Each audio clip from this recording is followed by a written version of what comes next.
വിശുദ്ധ സുവിശേഷം ശ്രവിക്കാം. സമാധാനം നിങ്ങളോടുകൂടെ. വിശുദ്ധ ലൂക്കാ അറിയിച്ച നമ്മുടെ കർത്താവ് ഈശോ മിശിഹായുടെ പരിശുദ്ധ സുവിശേഷം.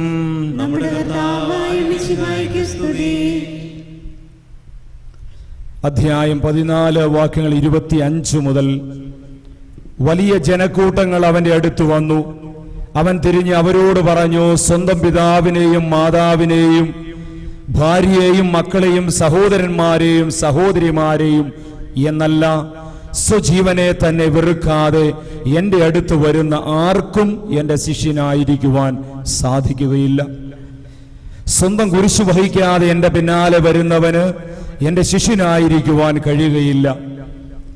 ഗോപുരം പണിയുവാൻ ഇച്ഛിക്കുമ്പോൾ അത് പൂർത്തിയാകുവാൻ വേണ്ട വക തനിക്കുണ്ടോ എന്ന് അതിൻ്റെ ചിലവ് ആദ്യമേ തന്നെ കണക്ക് കൂട്ടി നോക്കാത്തവൻ നിങ്ങളിൽ ആരുണ്ട്?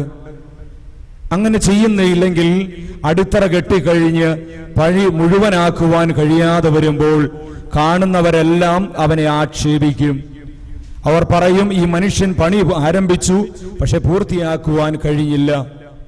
ഇല്ലെങ്കിൽ 20,000 ഭടന്മാരോടുകൂടെ തനിക്കെതിരെ വരുന്നവനെ 10,000 കൊണ്ട് നേരിടുവാൻ സാധിക്കുമോ എന്ന് ആദ്യമേ ആലോചിക്കാതെ മറ്റൊരു രാജാവിനോട് യുദ്ധത്തിന് പോകുന്ന ഏതൊരു രാജാവാണുള്ളത്?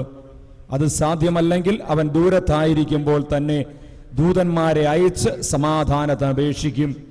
ഇതുപോലെ തനിക്കുള്ളതെല്ലാം ഉപേക്ഷിക്കാതെ നിങ്ങളിൽ ആർക്കും എൻ്റെ ശിഷ്യനാവുക സാധ്യമല്ല. ഉപ്പ് നല്ലത് തന്നെ, എന്നാൽ ഉറകെട്ടുപോയാൽ അതിനെങ്ങനെ വീണ്ടും ഉറകൂട്ടും? മണ്ണിനോ വളത്തിനോ അത് ഉപകരിക്കുകയില്ല. ആളുകളത് പുറത്തെറിഞ്ഞു കളയുന്നു.